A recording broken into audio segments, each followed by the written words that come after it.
మనం ఈరోజు కొన్ని విషయాలు ఆస్ట్రాలజీ గురించి మాట్లాడుకుందాము. నెక్స్ట్ వచ్చేసేసి మిథున రాశి. ఈ మిథున రాశి వారు ఏంటంటే వీరు ఎప్పుడైనా కానీ ఒకటే అనుకుంటారు ఏంటంటే, ఎలా అయినా సరే వీరు మామూలుగా మనం చూసుకున్నట్టయితే వీరు కొద్దిగా పొదుపుగా ఉంటారు. అండ్ అన్నీ వీరికి ఏంటంటే బిజినెస్ క్వాలిటీస్ వీళ్ళ దాంట్లో ఎక్కువగా చూడొచ్చండి. అంటే ఏంటంటే ఏదైనా సరే వీరు చాలా పొదుపుగా ఉండి చాలా అంటే ఆలోచించి డెసిషన్స్ తీసుకుంటారు. తొందరపడి అసలే డెసిషన్స్ వీళ్ళు తీసుకోరు. అండ్ వీరు వచ్చేసేసి వైశ్య జాతికి చెందినవారండి. అంటే అన్ని వైశ్యాస్ క్వాలిటీస్ మనం వీళ్ళ దాంట్లో చూడొచ్చు. చాలా మంచి క్వాలిటీస్ అంటే ఏంటంటే పొదుపుగా ఉండడం, అవసరమైతేనే ఖర్చు చేయడము, అండ్ ఆలోచించి డెసిషన్ తీసుకోవడము. సో ఇలాంటివన్నీ మంచి క్వాలిటీస్ మనం వీరి దాంట్లో మిథున రాశి వాళ్ళ దాంట్లో చూడొచ్చండి. అండ్ వీరి దాంట్లో ఏంటంటే మనం అబ్జర్వ్ చేసినట్టయితే వీరు ఏంటంటే స్థిరంగా ఒక జాబ్లో ఉంటారని మనం చెప్పలేము.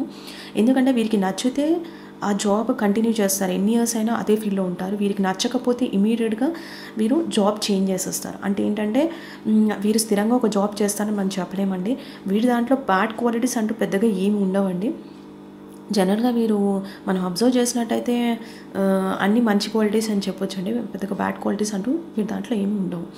అండ్ నెక్స్ట్ థింగ్ వచ్చేసేసి నెక్స్ట్ రాశి వచ్చి కర్కాటక రాశి. ఈ కర్కాటక రాశి వారు ఏంటంటే వీరు చూడడానికి అందంగా ఉంటారు. అండ్ కానీ వీరు వచ్చేసి బ్రాహ్మణ జాతికి చెందినవారండి. సో బ్రాహ్మణ జాతికి చెందినవారు కాబట్టి వీరు ఏంటంటే విపరీతమైన సూపర్స్టిషియస్ ఉంటాయి వీరి దాంట్లో. అంటే సొసైటీ గురించి వీళ్ళు ఎక్కువగా ఆలోచిస్తారు. సొసైటీ అంటే ఏమిటంటే వాళ్ళేమనుకుంటారు వీళ్ళేమనుకుంటారు అనేసి అలాంటి మెంటాలిటీ వీళ్ళ దాంట్లో ఉంటుంది. అండ్ విపరీతమైన పూజలు చేస్తారు, విపరీతమైన సూపర్స్టిషియస్ వీళ్ళ దాంట్లో మనం చూడవచ్చు. ఎక్కువగా పద్ధతులు అండ్ ఎక్కువగా భయాలు, విపరీతంగా భయపడతారండి. ఏ ఇష్యూ అయినా సరే వీరు చాలా భయంగా, అంటే ఏమవుతుందా చిన్న విషయాన్ని కూడా వీరు చాలా టెన్షన్ తీసుకుంటారు. సో వీరి దాంట్లో మనం చూసినట్టయితే ఈ విపరీతమైన భయపడము, టెన్షన్ తీసుకోవడం అలాంటివి మనం చూడవచ్చు. సో వీరు ఏంటంటే కర్కాటక రాశి వారు ఏంటంటే మనం అబ్జర్వ్ చేసినట్టయితే వీరు స్థిరంగా ఒక జాబ్లో ఉండరండి. ఊరికే జాబ్స్ చేంజ్ చేస్తూ ఉంటారు. వీరేంటంటే ఇప్పుడు ఈ జాబ్ నచ్చలేదంటే 1 మంత్ చేసిన తర్వాత కూడా, ఫర్ ఎగ్జాంపుల్ 1 మంత్ ఒక జాబ్ చేశారు. సో ఆ జాబ్ వాళ్ళకి నచ్చలేదు. సో ఇమీడియట్గా జాబ్ క్విట్ చేసేస్తారు, వేరే జాబ్కి వెళ్ళిపోతారు. అంటే ఏంటంటే వీరు ఎక్కువగా ఊరికే జాబ్స్ అంటే వీరు ఎలా చేంజ్ చేస్తారంటే అలా చేంజ్ చేస్తారు. స్థిరంగా ఒక జాబ్లో ఉండలేరు వీళ్ళు. అందుకని వీరికి అన్ని ఫీల్డ్స్లో వీరికి నాలెడ్జ్ ఉంటుందని చెప్పలేము. నాలెడ్జ్ ఉంటుందని చెప్పొచ్చు. వీరికి అన్ని ఫీల్డ్స్లో నాలెడ్జ్ ఉంటుంది. అండ్ ఆల్రౌండర్స్ అని చెప్పొచ్చు. వీరు విపరీతమైన జాబ్స్ చేంజ్ చేయడం.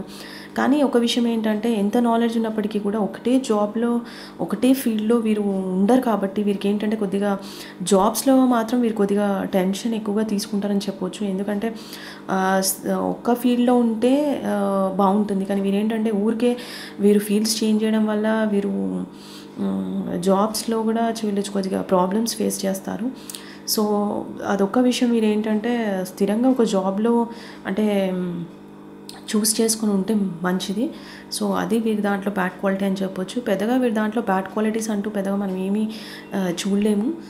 సో జనరల్గా ఏంటంటే వీరు బ్రాహ్మణ జాతికి చెందినవారు కాబట్టి వీరు ఎక్కువగా సూపర్స్టిషియస్ ఉండడం, ఎక్కువగా దేవుణ్ణి నమ్మడం, విపరీతమైన సూపర్స్టిషియస్, కొద్దిగా కాదు విపరీతమైన సూపర్స్టిషియస్, విపరీతమైన పద్ధతులు. అసలు ఏంటంటే వీరు విపరీతమైన ఇంకోటైనా టెన్షన్ ఎక్కువ తీసుకుంటారు. ప్రతి చిన్న విషయానికి వీరు విపరీతమైన టెన్షన్ పడతారు. సో వీరి దాంట్లో క్వాలిటీస్ మనం చూసుకున్నట్టయితే అన్ని ఇలాంటి క్వాలిటీస్ మనం చూడొచ్చు.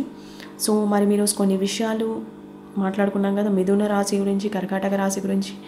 మరికొన్ని విషయాలు నెక్స్ట్ ఎపిసోడ్లో మాట్లాడుకుందాం. Thank you.